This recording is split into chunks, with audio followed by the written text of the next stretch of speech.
लोकसभा चुनाव से पहले पीएम मोदी ने दिया जीत का मंत्र। बोले अगले 100 दिन जोश संग करना है काम, एक एक वोटर तक पहुंचना है। लोकसभा चुनाव को लेकर कांग्रेस में सरगर्मियां तेज।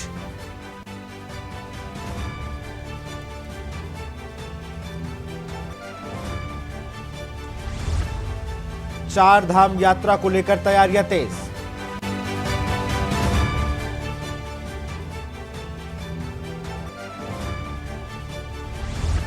हल्द्वानी हिंसा में बड़ी कार्रवाई, 3 नामजद आरोपी किए गए गिरफ्तार।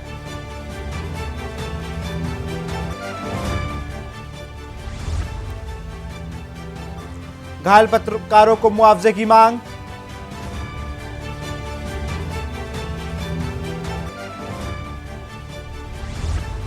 फिर बदलेगा देवभूमि का मौसम।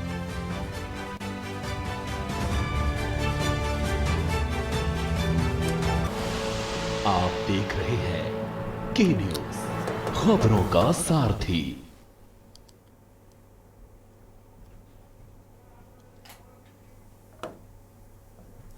नमस्कार, स्वागत है आपका खबर उत्तराखंड में। मैं हूं आपके साथ विशाल पंडित। अब रुक करते हैं खबरों का। खबर रामनगर से है, जहां पर ग्राम ढेला क्षेत्र में रहने वाली कला देवी को बाघ ने हमला कर मौत के घाट उतार दिया था। उसके ग्रामीणों का आक्रोश वन विभाग की ओर बढ़ता जा रहा है। आपको बता दें कि पिछले करीब 1 महीने के अंदर 4 लोगों पर बाघ ने हमला कर अपना निवाला बना चुका है। कई लोग घायल होने के साथ ही पालतू जानवरों को भी अपना शिकार बना चुका है। इस बाघ को पकड़ने के लिए ग्रामीण लगातार आंदोलन कर रहे हैं, लेकिन आज तक बाघ नहीं पकड़ा गया। इस मामले में रविवार को रामनगर विधायक दीवान सिंह बिष्ट पूरे एक्शन में नजर आए। उन्होंने घटना पर दुख जताते हुए अपने कार्यालय में कॉर्बेट टाइगर रिजर्व के निदेशक डॉक्टर धीरज पांडे को बुलाकर इस मामले में कार्रवाई करने के निर्देश दिए। देखिए, पिछले 3 महीनों में ये लगभग चौथी घटना है जिसमें एक महिला को टाइगर द्वारा मारा गया है। और पहली घटना होने के बाद ही हमने इस टाइगर को चिन्हित कर लिया था और इसकी सक्षम स्तर से हमें अनुमति प्राप्त हो चुकी है, पिंजरा लगाने की भी और ट्रैंकुलाइज करने की भी। और हमारी टीम जिसमें लगातार इसको ट्रैक कर रही थी। सावलदेव वाली घटना के बाद लगभग 6 दिन पूर्व ये टाइगर रात में लगभग 1:30 बजे के आसपास ट्रैंकुलाइज भी हम लोग इसको लगी, लेकिन ये जंगल में चला गया। और उसके बाद लगभग आधे घंटे इंटेंसिव सर्च ऑपरेशन चलाने के बाद भी इसको ढूंढा नहीं जा सका, क्योंकि लैंटाना की अधिकता क्षेत्र में बहुत ज़्यादा थी। जो घटना हुई है बहुत दुखद घटना है। पूर्व में भी घटनाएं हो चुकी हैं, कुछ टाइगर पकड़े भी गए हैं। इधर जो सावलदे में जो घटना हुई इसमें महिला विमला देवी शायद नाम, उसके बाद अब कल ढेला में कांड हुआ है जो बहुत दुखद घटना है। उसके लिए लोगों में आक्रोश भी होना भी चाहिए। तो शासन प्रशासन की जो जिम्मेदारी होती है लोगों की सुरक्षा के लिए, उसके लिए मैं कहीं डिनाई नहीं कर रहा हूँ। रामनगर में दोपहर रामनगर हल्द्वानी मार्ग के समीप स्थित गेबुआ के पास हुई सड़क दुर्घटना में एक बाइक सवार युवक की दर्दनाक मौत हो गई, जबकि दूसरा बाइक सवार युवक गंभीर रूप से घायल हो गया। आपको बता दें कि रामनगर के मोहल्ला नई बस्ती गूलरघट्टी निवासी करण आर उम्र 23 साल अपने एक अन्य साथी मोहल्ला खाटिती निवासी मोनीश के साथ रविवार की सुबह रामनगर से बाइक से बेलपाड़ किसी कार्य से जा रहा था। इसी बीच गेबुआ के सड़क किनारे खड़े एक डंपर, वहीं से उसकी बाइक अनियंत्रित होकर डंपर के पीछे हिस्से में जा घुसी, जिसमें दोनों बाइक सवारी गंभीर रूप से घायल हो गए, जिन्हें उपचार के लिए तुरंत रामनगर अस्पताल में भेजा गया, जहां पर एक बाइक सवार की मौत हो गई।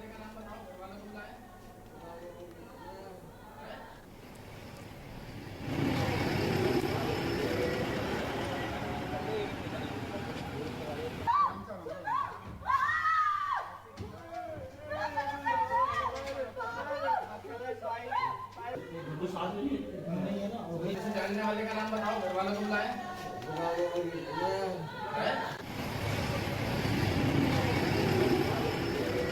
तो मामला ये मेरा भांजा था। वो रामनगर से बैरबलाव की तरफ जा रहा था। रास्ते में कोई डंपर खड़ा था एक, जिसमें उसकी गाड़ी डंपर से भिड़ गई, जिसमें मौके पे ही मेरा भांजा हो गया और दूसरे लड़के को घायल है, जिसका उपचार चल रहा है। भांजे का क्या नाम था जिसकी डेथ हुई है?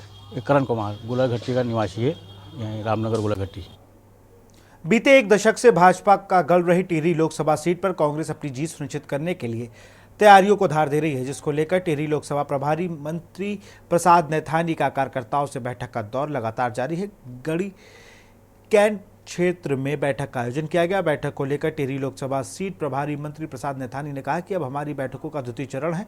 प्रथम चरण में हमने जिलेवार बैठकें करी और अब विधानसभा वार बैठक कर रहे हैं। उन्होंने कहा कि इस बार के चुनाव में लोकतंत्र बचाने के उद्देश्य से कांग्रेस चुनावी मैदान में उतरेगी। इसके लिए हमारी बूथ व वार्ड कमेटियां बन चुकी हैं और आगे की रणनीति पर भी हम कार्य कर रहे हैं।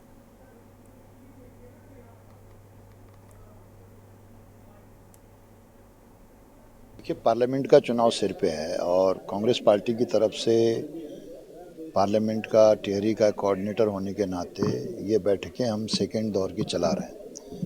प्रथम चरण हमारा जिलेवार बैठक का था, वो सफल रहा। द्वितीय चरण हम विधानसभा वार बैठकें की ये शुरुआत कर रहे हैं। आज कैंट विधानसभा में तमाम हमारे कार्यकर्ता साथियों का भाई दसमाना जी के नेतृत्व में यहाँ पे बैठक हुई। निश्चित तौर से जो पार्लियामेंट का चुनाव है, इस समय कांग्रेस कार्यकर्ता जो है हर हाल में ये जो चुनाव है लोकतंत्र बचाने का चुनाव है। पूरे देश के अंदर कांग्रेस पार्टी का जो कार्यक्रम चल रहा है, सब लोकसभा वार प्रभारी बनाए गए हैं। उत्तराखंड के 5 लोकसभा सीटें हैं, 5 लोकसभा सीटों के लिए प्रभारी बनाए गए हैं। मंत्री प्रसाद नैथानी जी टिहरी लोकसभा के प्रभारी हैं। कैंट विधानसभा उसी के अंतर्गत आती है। कैंट विधानसभा के तीनों ब्लॉकों के तीनों ब्लॉक अध्यक्ष, सारे वार्डों के अध्यक्ष, हमारे पार्षद का चुनाव लड़े हुए लोग, हमारे तमाम प्रमुख नेता जो महानगर में और जिले में और प्रदेश में पार्टी में काम कर रहे हैं, वो आज यहाँ उपस्थित थे। चर्चा करिए। नैथानी जी ने जो दिशा निर्देश पार्टी का है उस पर चर्चा हुई है। जिन मुद्दों को लेकर के महंगाई है, बेरोजगारी है, महिलाओं के खिलाफ हिंसा है, उपनल के कर्मचारियों का मामला है, राज्य के अंदर तमाम जो ज्वलंत विषय। हल्द्वानी में बनभूलपुरा में 8 फरवरी की हुई हिंसा के बाद वहां पर कर्फ्यू अभी भी लागू है। जिला प्रशासन दिन का कर्फ्यू हटा लिया गया है, लेकिन शाम को 5 बजे से लेकर सुबह 6 बजे तक अभी भी कर्फ्यू जारी है। कर्फ्यू के बीच जनजीवन सामान्य हो चला है। दुकान खुलने से लोगों को राहत मिली। इंटरनेट सेवा बहाल कर दी गई है। लोगों की आवाजाही शुरू है। दिन क्यों कर्फ्यू हटाने के बाद लोगों ने राहत की सांस ली। सिटी मजिस्ट्रेट ऋचा सिंह का कहना है कि हालात सामान्य रहा तो कर्फ्यू पूर्ण रूप से हटा लिया जाएगा। उन्होंने बताया कि लोगों की समस्याओं को देखते हुए वहां पर सभी विभागों के अधिकारियों को भी तैनात किया गया है, जिससे कि लोग अपनी समस्याओं को अवगत करा सके। पूरे दिन की निगरानी जिला प्रशासन द्वारा की जा रही है। पुलिस और पैरा मिलिट्री फोर्स के बीच सभी दुकानें खुली हुई हैं। लोग रोजमर्रा की आवश्यक चीजें खरीद रहे हैं। बाहरी लोगों के आने पर निगरानी रखी जा रही है। मलिक के बगीचे के आसपास के क्षेत्र में 100 मीटर के परिधि में 24 घंटे अभी भी कर्फ्यू जारी है। किसी भी व्यक्ति को वहां पर आने जाने पर प्रतिबंध है।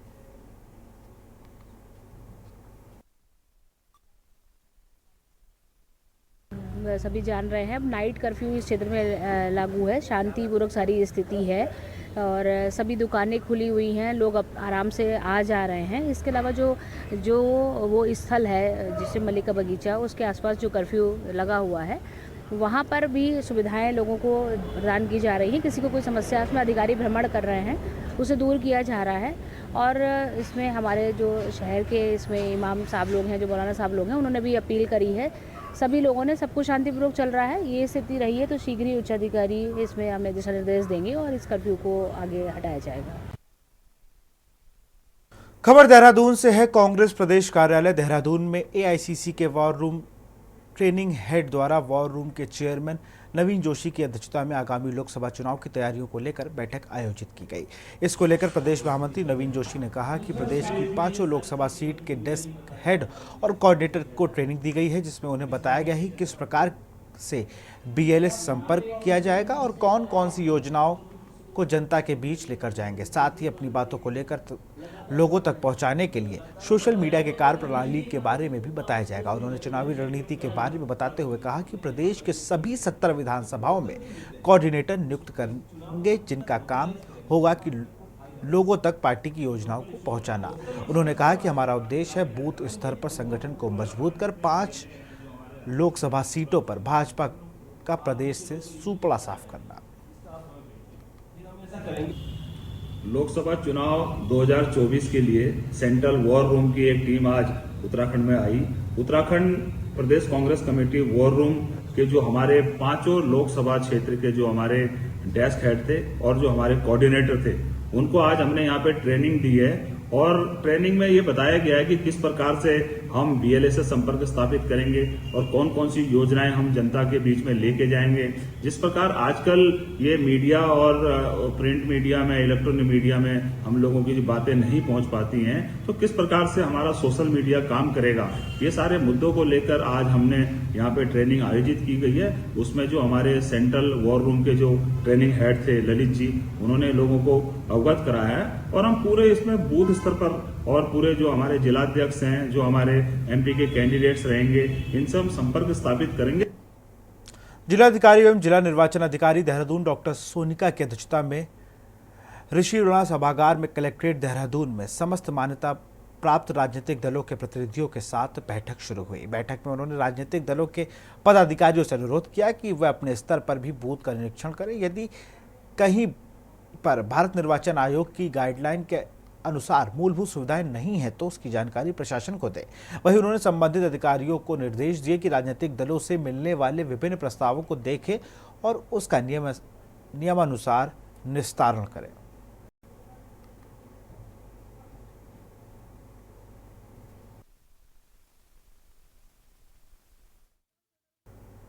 नैनीताल पहुंचे भाजपा नेता गजराज बिष्ट का कार्यकर्ताओं ने जोरदार स्वागत किया। नैनीताल पहुंचे गजराज बिष्ट ने नैनीताल के राज अतिथि गृह के सभागार में कार्यकर्ताओं के साथ बैठक की। उन्होंने कहा कि भाजपा देश भर में केंद्र और राज्य सरकार द्वारा चलाई जा रही जन कल्याणकारी योजनाओं के लाभार्थियों से बात कर उन्हें संपर्क अभियान से जोड़ने जा रही है ताकि प्रधानमंत्री नरेंद्र मोदी तक लोग अपनी बात रख सके। गजराज बिष्ट ने कहा कि आज जिस तरह से प्रधानमंत्री नरेंद्र मोदी के नेतृत्व में देश आगे बढ़ रहा है और देश की जनता प्रधानमंत्री के साथ खड़ी है, उसे देखकर लगता है कि आगामी लोकसभा चुनाव में निश्चित तौर पर इस बार 400 पार प्रधानमंत्री का नारा साकार होने जा रहा है।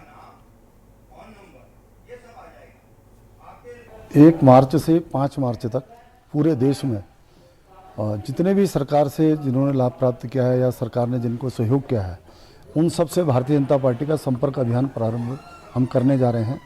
इसी के तहत आज नैनीताल नगर मंडल की बैठक, एक कार्यशाला भी आप इसे कह सकते हैं, हम यहाँ पर किस प्रकार कार्यकर्ता उनके पास जाएगा, बातचीत करेगा, इस प्रकार की यहाँ पर कार्यशाला हम कर रहे हैं।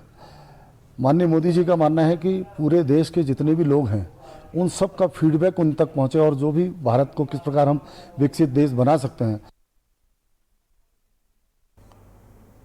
खबर रुड़की से है। भीम आर्मी के प्रदेश महासचिव तेज प्रताप सिंह ने केंद्र सरकार द्वारा संचालित जल जीवन मिशन को लेकर कार्यदायी संस्था पर भ्रष्टाचार का आरोप लगाते हुए सवालिया निशान खड़े किए हैं। उनका कहना है कि जांच के दौरान कमियों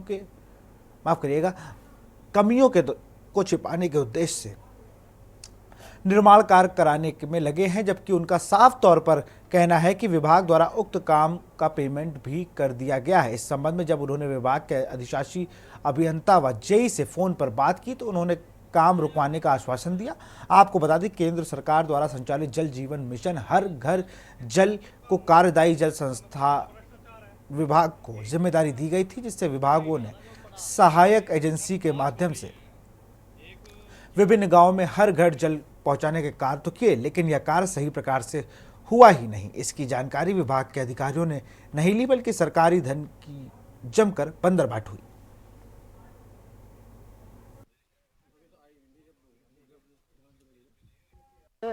जल जीवन जो है सब जल योजना केंद्रीय सरकार की योजना है। इस संबंध में मैंने एक शिकायत पत्र एक्शन साहब को दिया था जांच के लिए पिछले 4 महीने पहले, लेकिन जांच जब इसकी स्टार्ट हुई 4 महीने से कोई जांच नहीं हुई। जब हमने इसमें प्रेशर बनाया तो जांच भी होने लगी, और जब जांच में पाया गया ना तो यहाँ पे कोई पक्का किया गया था। आज ये लोग जो है ना तो इसमें सीमेंट है ना कुछ है, और जांच के दौरान ही कार्य कर रहे हैं, जबकि ऐसा नहीं है। एमडी ने इसका पूरा भुगतान ले लिया, ठेकेदार ने पूरा इसका भुगतान ले चुके हैं और मौके पे कार्य नहीं हुआ था। यही इसी संबंध में लेकर मैंने शिकायत की थी जांच के लिए। फिर ये जो दीवार है आप देख रहे हैं, इसमें ना तो गेट था ना कोई कॉलम था, और ये दीवार भी ऐसे हिल रही थी। खबर कोटद्वार से है। मूल निवास व भू कानून को लेकर कोटद्वार में रविवार को स्वाभिमान रैली निकाली गई, जिसमें हजारों लोगों ने हिस्सा लिया। कोटद्वार के देवी मंदिर से लेकर मालवीय उद्यान तक रैली निकाली गई। इस विशाल रैली में विभिन्न सामाजिक संगठनों से जुड़े लोगों और पूर्व सैनिकों ने हिस्सा लिया। इस रैली को यूकेडी सहित कई राजनीतिक दलों ने अपना खुला समर्थन दिया। इस अवसर पर यूकेडी के केंद्रीय अध्यक्ष ने पूर्ववर्ती सरकारों पर जमकर निशाना साधते हुए भू कानून और मूल निवास के मुद्दों को जोर शोर से उठाया।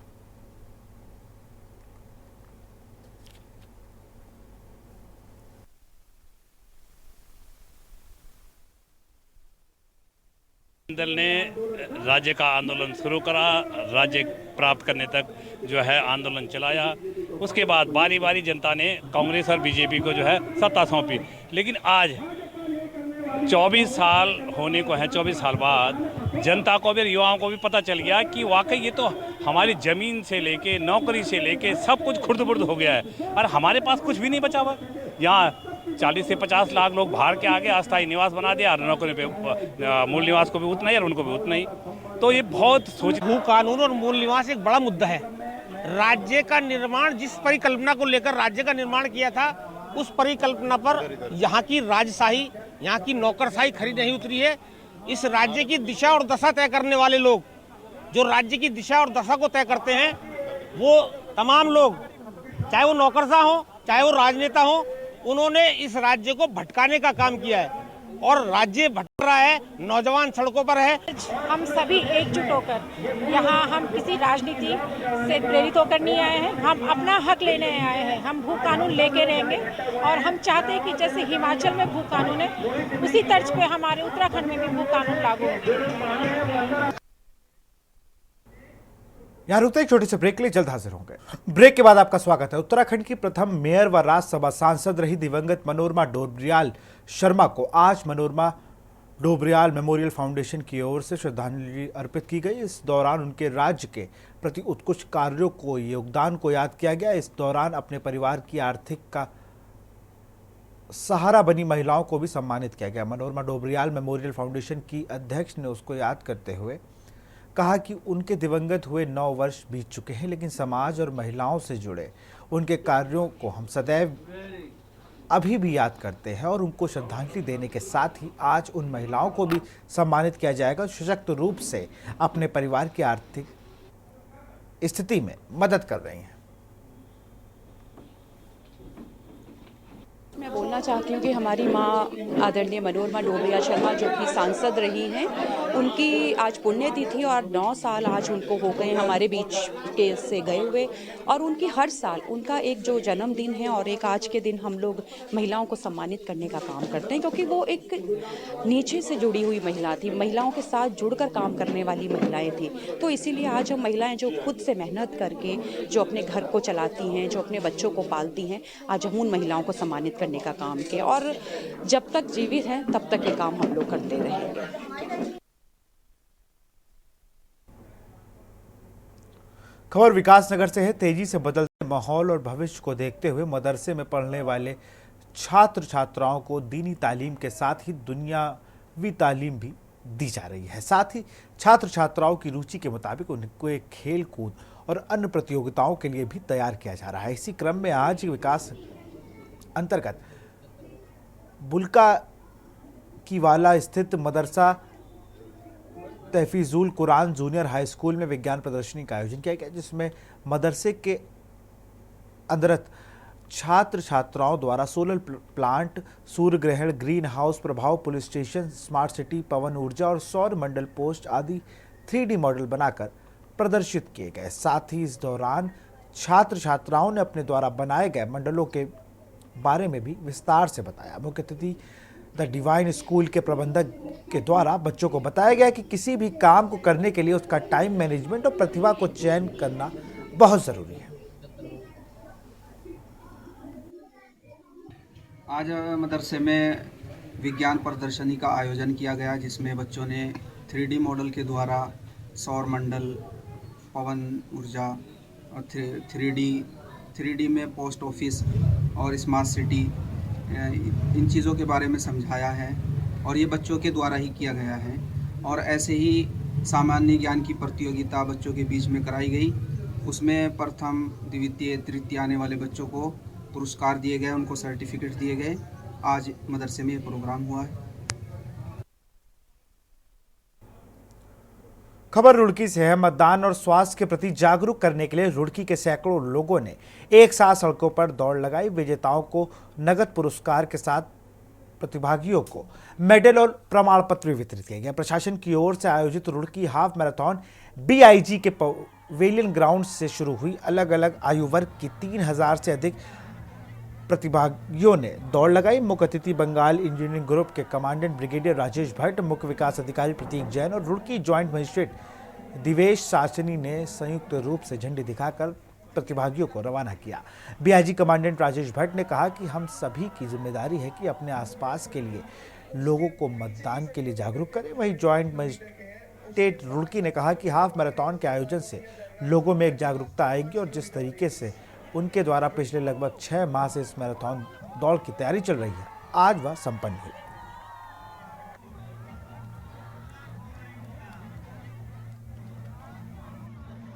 रुड़की हाफ मैराथन में लोगों ने बहुत बढ़ चढ़कर पार्टिसिपेट किया। तो बहुत अच्छा लगा कि रुड़की के लोग अपनी हेल्थ और ये हमारा जो पर्पस था इलेक्टोरल अवेयरनेस के लिए, सब लोग बहुत ही इच्छुक थे। मैं ये चाहूँगा कि आज की सक्सेसफुल मैराथन की वजह से लोगों तक ये मैसेज जाए कि आने वाले लोकसभा चुनाव में आप लोग बढ़ चढ़कर पार्टिसिपेट करें और खुद का अपना वोट रजिस्टर कराएं और अपने सभी लोगों को बोलें कि अपना पार्टिसिपेशन अपने वोट के थ्रू दे इस बार। Thank you sir. आपने कितने किलोमीटर की दौड़? मैंने 10 किलोमीटर की दौड़ दौड़ी है 1 घंटा 3 मिनट में। देखिए, आज रुड़की में जो हमने मैराथन या क्रॉस कंट्री रन ऑर्गेनाइज करी है, आप देख सकते हैं बहुत ही ज़्यादा मात्रा में यहाँ पे बच्चे बड़े सब लोग भागने के लिए आए हैं। दिस शोज कि हमारा रुड़की शहर जो है वो खेल के प्रति, एक्सरसाइज के प्रति बहुत जागरूक है, हेल्थ के प्रति बहुत जागरूक है। And I wish them all the best. हमने ये जो मैराथन ऑर्गेनाइज करी है, इसका मेन उद्देश्य ये था ताकि लोगों को वोटर बनने के लिए अवेयर कर सकें। स्वीप प्रोग्राम जो कि इलेक्शन कमीशन ऑफ इंडिया चलाता है, वो हमारे को जिले में भी निर्देश मिलते हैं इलेक्शन कमीशन ऑफ इंडिया से कि लोगों को और ज़्यादा जागरूक किया जाए, वोटर एनरोलमेंट पर ध्यान दिया जाए। फिलहाल खबर उत्तराखंड में इतना ही। देखते रहिए के न्यूज़ इंडिया। नमस्कार।